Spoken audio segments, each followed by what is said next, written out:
Coucou tout le monde, j'espère que vous allez bien. On se retrouve aujourd'hui pour une nouvelle vidéo.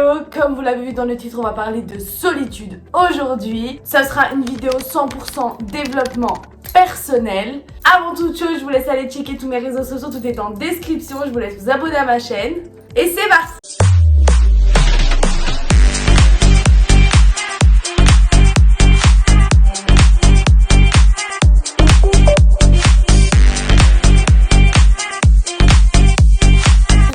Lâche un like, mets un commentaire, abonnez-vous à ma chaîne.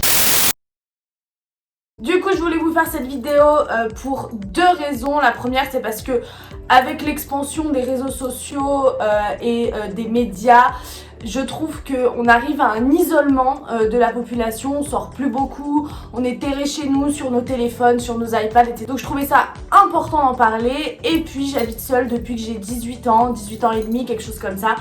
Donc j'ai vécu la solitude très longtemps, très souvent. J'ai 25 ans aujourd'hui pour ceux qui débarquent sur cette chaîne. Donc ça fait 7 ans aujourd'hui que je vis un peu la solitude. Donc du coup la première étape, je vais parler de la chronologie. Donc du coup on a trois phases très importantes dans ma vie.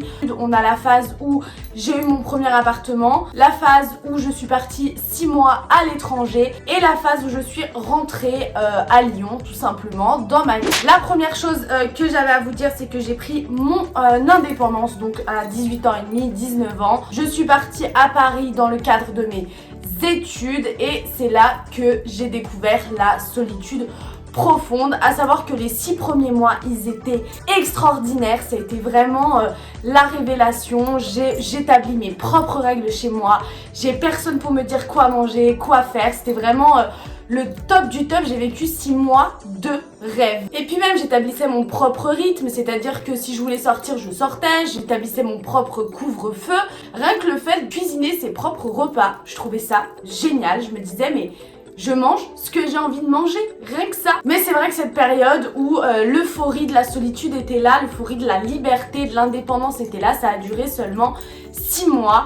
Voilà, parce que très vite je me retrouvais à tourner en rond. Je rentrais seule le soir, j'avais personne à qui raconter ma journée. C'est vrai que je sortais pas non plus trop à cette époque. Je voyais pas tellement ma famille non plus, même si j'ai un membre de ma famille qui est important pour moi à Paris. Je le voyais pas trop parce que je voulais pas faire la meuf relou, donc au final j'arrivais à m'isoler vachement rapidement. En plus tous mes amis parisiens habitaient en banlieue et moi j'habitais en plein centre de Paris, donc c'est vrai que c'était un peu compliqué pour sortir et voir des gens. Donc je suis très vite arrivée à me retrouver toute seule le soir chez moi, à me faire des tête-à-tête avec moi-même. Sauf que à cette époque, j'avais pas l'acceptation de ma personne, donc j'en parlerai juste après. Et une amie de Paris, voilà Mélissa, si tu regardes sa vidéo, le sang de la veine, et elle m'a conseillé de me mettre sur des sites de rencontres tout simplement. Moi à la base, je vous ai fait une vidéo sur les sites de rencontres, je vous la mets dans le i si ça vous intéresse de savoir ma perception des sites de rencontres. Mais voilà, elle m'a dit, écoute meuf, voilà je sais que tu te sens seule et tout, que c'est un peu compliqué, mets-toi sur un réseau social pour parler à des gens, pour des trucs comme ça. Moi c'est vrai que je suis pas très familière à des forums ou des trucs comme ça, mais donc les sites de rencontres ça a été une partie de l'acceptation de la solitude, je dirais. Mais il s'avère que en fait j'ai fait des très mauvaises rencontres sur les sites de rencontres. Je vous laisse aller voir ma vidéo, je vous explique tout. Et en fait au final c'était pas une si bonne idée que ça. Donc pour continuer dans la chronologie, je viendrai après sur les étapes d'acceptation, etc. Mais pour en revenir à la chronologie, donc du coup ensuite je suis partie donc 6 mois à l'étranger dans le cadre encore une fois de mes études. Et là c'est vrai que on se retrouve dans un pays étranger. J'étais en Pologne, donc je ferai une vidéo sur la Pologne bien sûr. Je parlais pas du tout la langue, c'était très compliqué au tout début. J'avais ni famille, rien pour le coup, zéro, nada. Et c'est vrai que là j'ai vécu des moments de down très intenses. C'est vrai que quand tu te retrouves dans un pays où tu parles pas la langue, où c'est compliqué, t'as pas ta famille, tu sais que tu passes une demi-année là-bas, blackout. Du coup malheureusement j'ai dû compenser ça avec des choses assez nocives pour la santé, on va pas se mytho.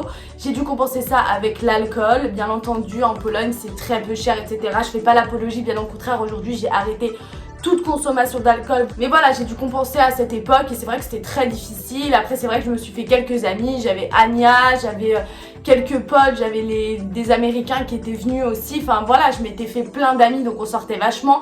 Mais c'est passé 2-3 mois avant ça quoi, presque la moitié de mon voyage en fait, avant que je me sociabilise un peu, que je sorte, que j'apprenne la langue, que je vois des gens. Donc c'est vrai que là, à ce moment-là, je me suis dit c'est cool, je vois des gens, je sors, ça fait plaisir, etc. Donc la Pologne, un bon.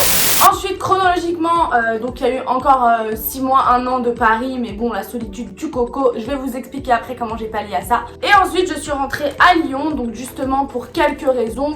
Le fait que ma famille me manquait beaucoup trop et que je voulais retrouver mes amis, ma vie sociale d'avant, en fait, des 18 ans que j'avais construit avant, en fait. Donc du coup, je suis rentrée à Lyon et là, tout s'est éclairci, je voyais mes amis, je voyais ma famille, enfin je vois toujours, hein, je vois mes amis, je vois ma famille, j'ai un taf cool, j'ai un chéri cool, maintenant. Donc franchement, top du top, mais je continue à cultiver cette solitude parce que finalement, j'adore la solitude.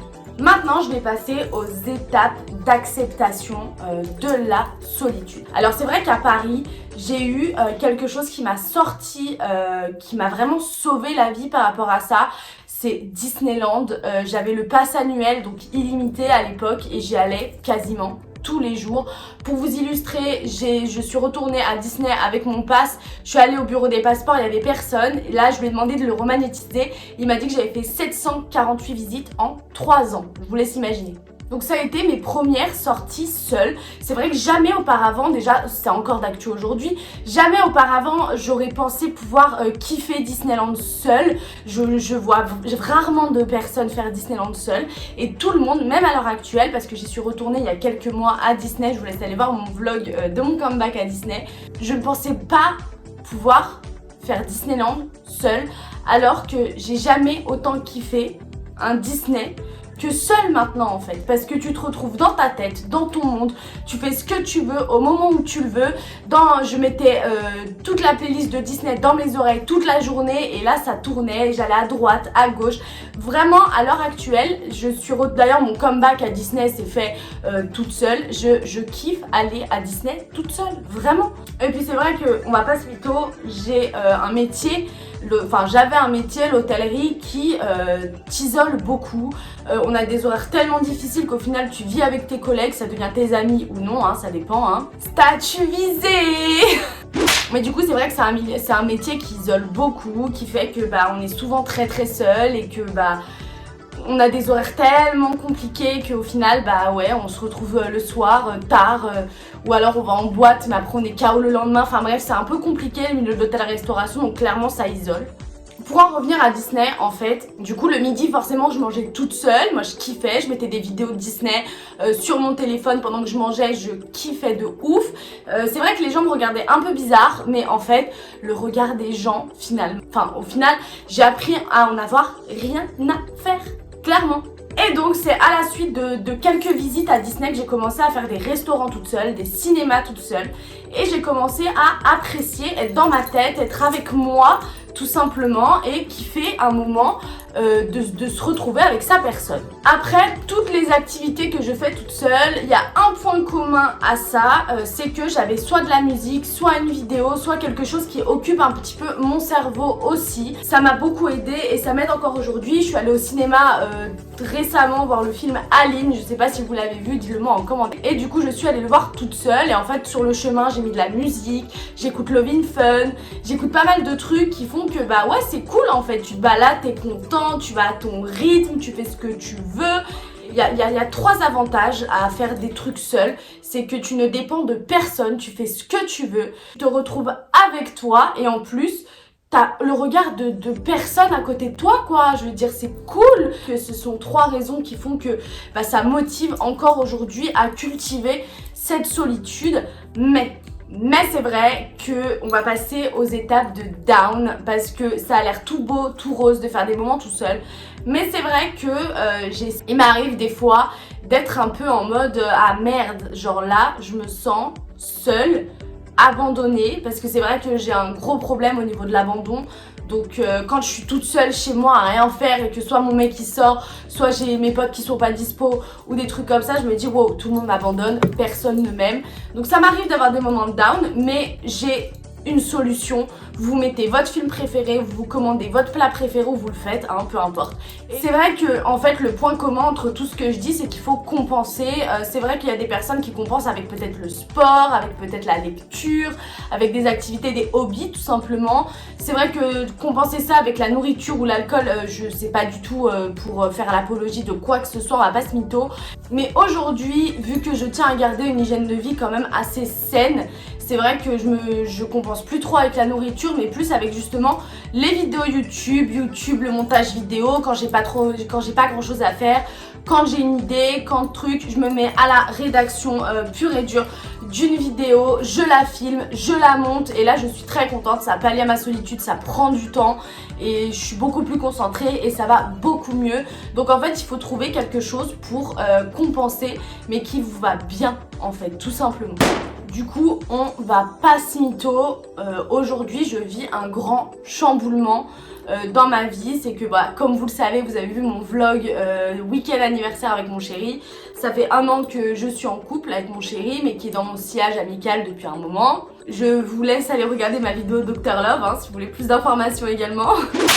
Mais c'est vrai qu'aujourd'hui, je vis un grand chamboulement, à savoir que j'adore vivre ma solitude avec mon chéri. En fait, je fais exactement la même chose que si j'étais toute seule, mais avec mon gars. C'est la première fois que ça m'arrive. Je pense que on est bien ensemble, on est à l'aise, ça fait plaisir, on est quand même assez complémentaires. Bref, je vais pas m'étaler sur notre relation, mais ce que je veux vous dire, c'est qu'aujourd'hui, je suis pas du tout en dépendance affective. C'est-à-dire que là, par exemple, aujourd'hui, je suis seule toute la journée, il est allé voir des copains, peu importe, je m'en fous quoi. Mais j'ai besoin quand même, j'ai un besoin qui me rassure sur le fait que ouais, il s'en va pas pour être pas trop avec moi ou parce que je veux pas trop l'accaparer, etc. Je veux vraiment faire attention à ça, à pas accaparer la personne et faire en sorte que voilà, je le laisse dans une case à côté de moi gentiment. Enfin, mon mec, j'adore ma solitude avec lui, mais clairement c'est pas madame de compagnie. J'ai prévu de sortir demain, j'ai un concert avec mes copains où il sera pas là, je vais partir, enfin j'ai prévu pas mal de trucs aussi de mon côté pour justement pas avoir ce côté trop j'accapare la personne qui est avec moi et tout. Après c'est vrai que je suis quelqu'un de casanière, donc c'est vrai que quand je suis toute seule et que je sais que je vais être toute seule chez moi, je me fais un programme qui va me prendre toute la journée. Soit je fais du ménage, soit je regarde un film, soit je monte une vidéo, soit je tourne une vidéo, soit parce que maintenant que j'ai un compte Vinted, c'est vrai que ça me prend grave du temps, donc soit je remets des articles sur Vinted, soit je fais un tri dans mes vêtements, soit je range mes vêtements. J'ai tellement d'activités à faire que je peux me permettre de faire aujourd'hui que en fait au final la solitude elle est elle est trop vite compensée même je dirais. Et puis même, c'est vrai que même en dehors de Disneyland Paris parce que j'y vais plus beaucoup à cause du Covid, à cause de l'argent, on va pas se mytho. Et c'est vrai que je compense vachement avec la musique, je redanse beaucoup chez moi parce que je suis une ex-danseuse, je redanse beaucoup chez moi, je regarde beaucoup de Disney. En fait, je me fais des activités pour compenser au sentiment de solitude. Donc clairement, on a abordé 4 sujets intéressants. On a abordé la chronologie de ma solitude parce que ça a commencé depuis 7 ans quand même, ce sentiment-là. On a parlé des étapes d'acceptation, on a parlé de la pratique de la solitude, c'est-à-dire que toujours je m'organise une petite sortie tout le temps. Une fois par semaine, je m'organise un petit truc solo, j'aime beaucoup ça. Mes moments de down et mon chamboulement. C'est vrai qu'aujourd'hui, j'accepte vachement plus d'être avec quelqu'un dans ma vie quotidienne, on va dire, alors qu'avant c'est vrai que j'acceptais pas tellement qu'on rentre dans mon cercle, alors qu'aujourd'hui mon espace intime est partagé avec quelqu'un. En fait ça s'est fait totalement naturellement, vraiment il faut pas calculer ce genre de choses, c'est juste qu'avec le recul j'ai appris à interpréter ce genre de trucs. Mes conclusions, je pense qu'il y a 5 points essentiels. Il faut apprendre à se connaître, à s'écouter soi-même. Il faut pas avoir peur de faire des activités seule parce que vraiment si vous dépendez de quelqu'un pour faire une activité, je trouve que c'est la pire chose. Voilà, vraiment c'est la pire chose. Il faut compenser sa solitude avec son sentiment de solitude avec des activités saines, donc comme la création de contenu, on regarde un film qui nous plaît, on peut cuisiner quelque chose de sain et qui nous fait plaisir. Il faut sortir, ne pas tourner en rond. Vous vous sentez seul, vous sortez de chez vous, vous faites une balade, que ce soit à la campagne, en ville, mer, à la montagne, vous vous sentez seul, vous sortez de chez vous, vous faites la balade du siècle. Et il faut clairement, cinquième et dernier point, il faut vous trouver une habitude d'intérieur, du DIY, de la musique, de la danse, de la création de contenu, tout ce que vous pouvez faire à l'intérieur, la cuisine, le ménage, le rangement, tout ce que vous voulez. Mais il faut vous trouver une activité d'intérieur pour pallier à ça. En tout cas, voilà, on est un peu dans un monde où il faut avoir des amis, il faut être populaire, il faut avoir un cercle d'amis très proche, très fermé, il faut avoir plein d'amis tout le temps, etc. Je trouve que voilà, c'est la raison pour laquelle j'ai voulu faire cette vidéo, c'est parce qu'aujourd'hui on est dans une société d'isolement, c'est-à-dire que si jamais t'as pas d'amis, t'as pas de sortie, t'as pas de trucs, t'as pas une fast life, tu restes seul chez toi comme une merde. Non, je suis désolée, c'est à vous de changer votre destin. Si vous voulez sortir, faire des trucs, vous avez besoin de personne. J'ai même envie, là tout de suite, tellement j'ai envie d'aller au resto toute seule, genre en mode je suis solo aujourd'hui, je vais peut-être aller me faire un petit resto, vous voyez. Il faut pas avoir peur de la solitude, au contraire, votre meilleur ami c'est vous-même, mais vous êtes aussi votre pire ennemi, c'est-à-dire que si vous vous mettez dans une bulle de solitude, ça va pas le faire du tout.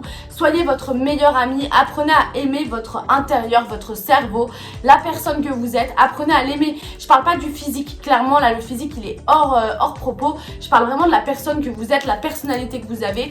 Apprenez à l'aimer, apprenez à passer des moments avec, à kiffer ça et surtout cultivez-le, cultivez ces moments de solitude comme ça au cas où si demain il vous arrive d'être seul, on va dire en mode votre mec vous quitte, vous allez pas être au bout de votre vie en mode seul du jour au lendemain, nanana, la déprime, le truc, pas du tout. En tout cas cette vidéo elle pourrait s'appeler la solitude mais aussi l'indépendance. Là je parle vraiment après c'est subjectif mais en vrai je vous donne un petit peu des conseils, j'espère que ça vous a aidé. J'espère que j'ai été assez claire aussi si vous avez d'autres questions parce que c'est vrai que c'est un sujet que je maîtrise plutôt pas mal hein. Ça fait 7 ans que je maîtrise le sujet, que je pense que je suis passée par toutes les émotions clairement.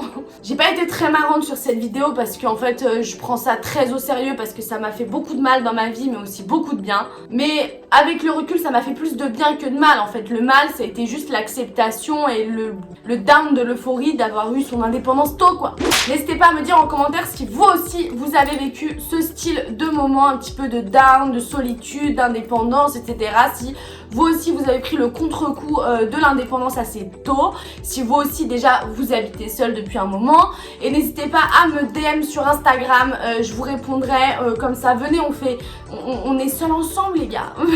En tout cas voilà, je pense que cette vidéo va s'achever là, peut-être que je ferai un update. En tout cas merci de m'avoir suivi, comme d'habitude tous mes réseaux sociaux sont en description.